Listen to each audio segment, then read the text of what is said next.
ya bunda-bunda, balik lagi dengan aku dan Dokter Daryl masih membahas tentang kanker serviks. Nah, sampai juga kita di segmen ketiga. Kita langsung aja ngobrol lagi sama Dokter Daryl ya bun ya. Dok, udah tadi tentang gejala, terus apa banyak deh yang udah kita bahas tadi ya dok ya. Nah sekarang kita masuk ke pencegahannya dok, please explain. Baik, jadi kalau bunda tadi semua udah nonton pasti langsung kayak deg gitu ya mungkin ya, jadinya stres ya. Aku juga dok, sama nih juga. aku juga. Kerasa soalnya vibes-nya gitu. Nah jadi intinya gini, kalau pencegahan kita berbicara dua, ya pencegahan primer dan pencegahan sekunder. Pencegahan primer itu artinya pada orang yang belum mengalami faktor resiko untuk kanker serviks. Ya, pencegahan primer caranya adalah dengan vaksinasi.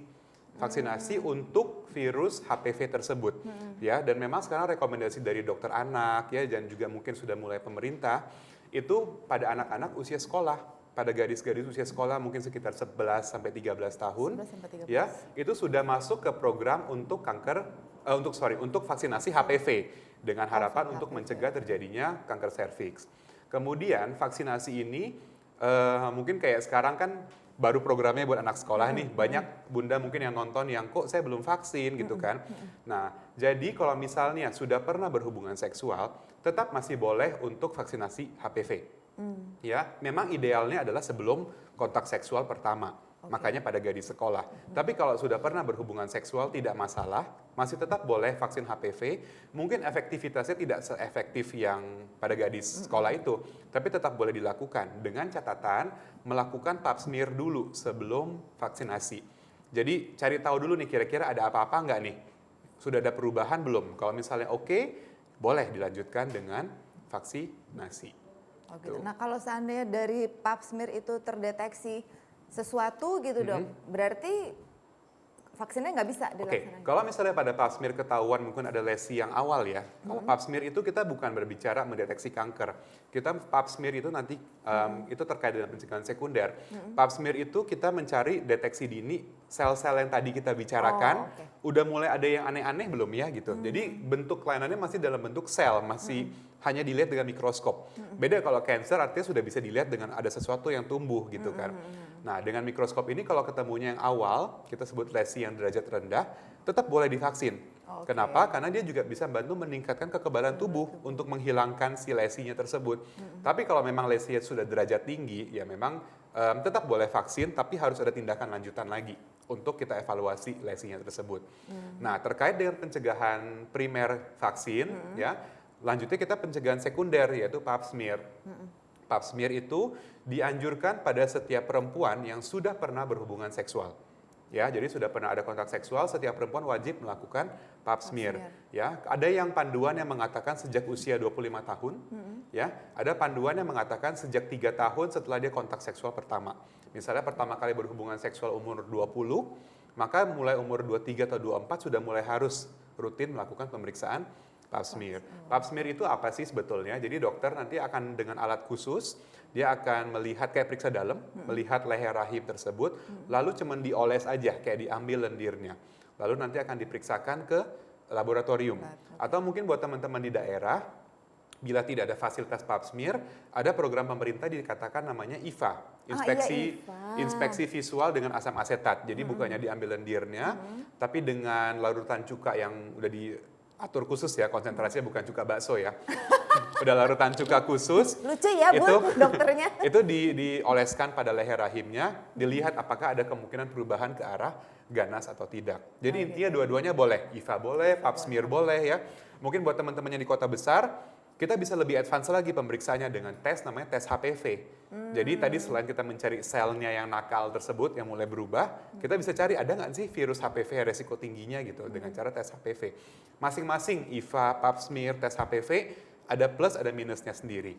Ya, ada satu mungkin kalau untuk pap smear, untuk tes HPV akurat. Tapi mahal, misalnya gitu. IVA mudah, murah, bisa dilakukan siapa aja, termasuk mungkin teman-teman bidan di daerah. Tapi dia tidak ada dokumentasinya, artinya nggak ada reportnya, dan tergantung siapa yang ngelihat. Ya, matanya terlatihnya mungkin berbeda.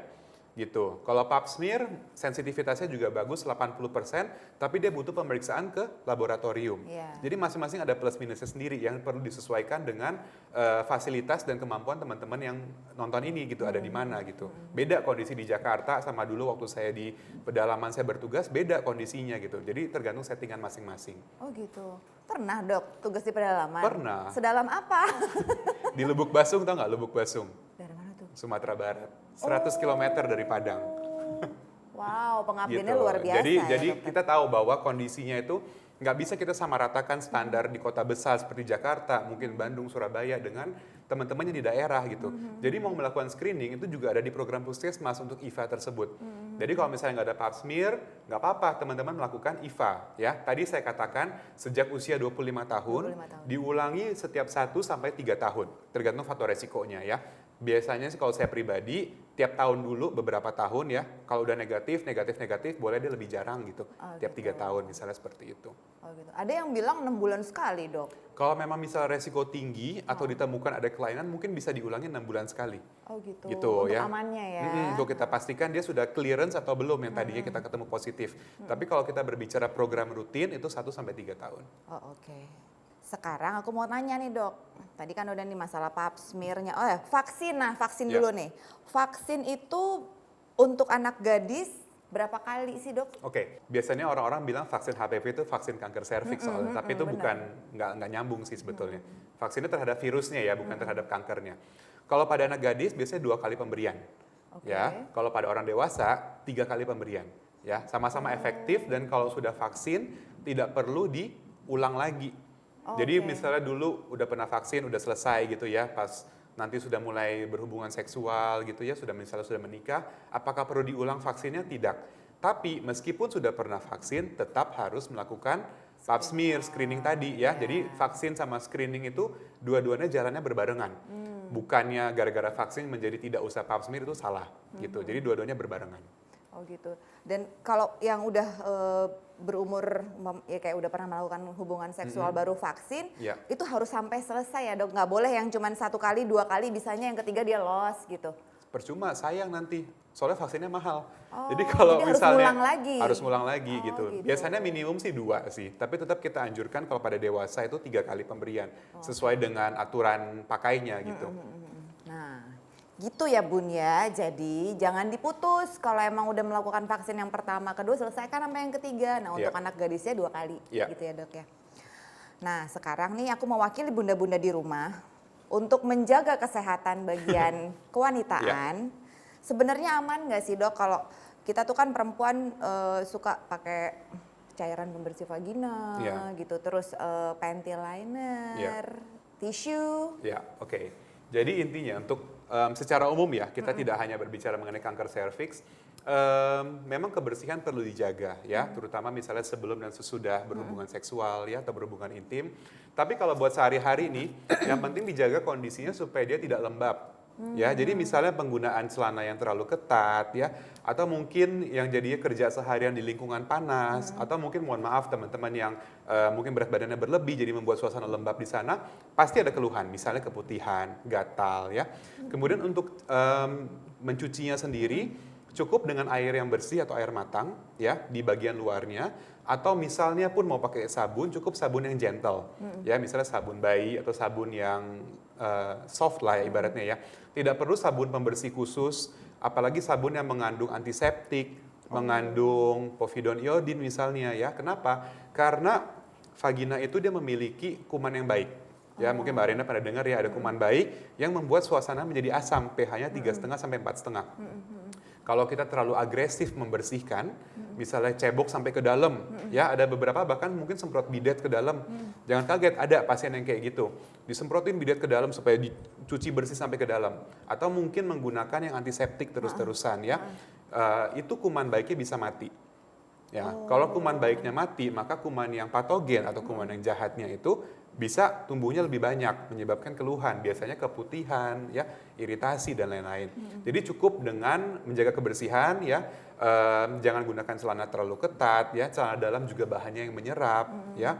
Kemudian ceboknya dengan air bersih atau air matang dan sabunnya kalau perlu sabun yang gentle aja. Nggak perlu sabun khusus, nggak perlu sabun yang antibakteri dan lain-lain. Nah kalau pemakaian panty liner itu aman, nggak apa-apa dok? Kalau panty liner itu kalau berjangka panjang juga nggak ini ya, karena dia kan menyerapnya sedikit ya.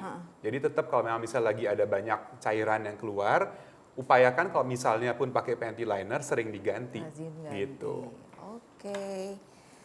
Iya, masih ada pertanyaan tambahan nggak nih dari bunda-bunda di rumah? Tapi susah ya nyampein ke saya juga. Karena dok pertanyaan aku udah habis nih dok. Berarti udah habis juga segmen kita. Udah banyak juga kita ngobrolnya ya. Iya. Oke, bunda-bunda semoga apa yang disampaikan sama dokter Daryl jadi ilmu baru, tambahan pengetahuan untuk bunda tentang kanker serviks dan bagaimana menjaga kesehatan area kewanitaan kita, juga untuk menjaga kesehatan anak-anak putri bunda di rumah gitu. Dokter terima kasih banyak waktunya udah Terima sharing kasih. sama bunda-bunda di seluruh Indonesia. Ya. Mudah-mudahan nanti bisa ngundang dokter lagi ya untuk Ya, topik kita yang ditunggu lebih ya. seru lagi. Oke. Dan bunda-bunda berakhir sudah program persembahan untuk bunda. Episode kita kali ini. Sampai jumpa di episode persembahan untuk bunda yang berikutnya dengan tema dan topik yang lebih menarik lagi. Saksikan terus PUB Persembahan untuk Bunda di Mata Milenial Indonesia TV. Bunda cerdas, keluarga bahagia. Bye.